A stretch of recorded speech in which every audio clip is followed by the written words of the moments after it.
I chose Roof Maxx because my roof is maybe only 16 or 17 years old and it's a 30-year architectural. I just moved into this house less than a year ago, and it definitely had wear and tear just from baking in the Colorado sun at 9,000 feet and just crazy winds that we have.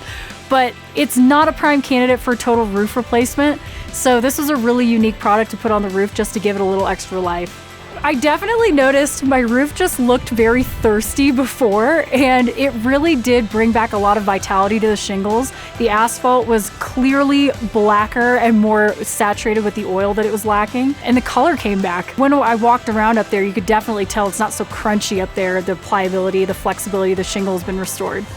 Something that really stood out about the Roof Maxx process, I think, was how simple it is. There's no demolition.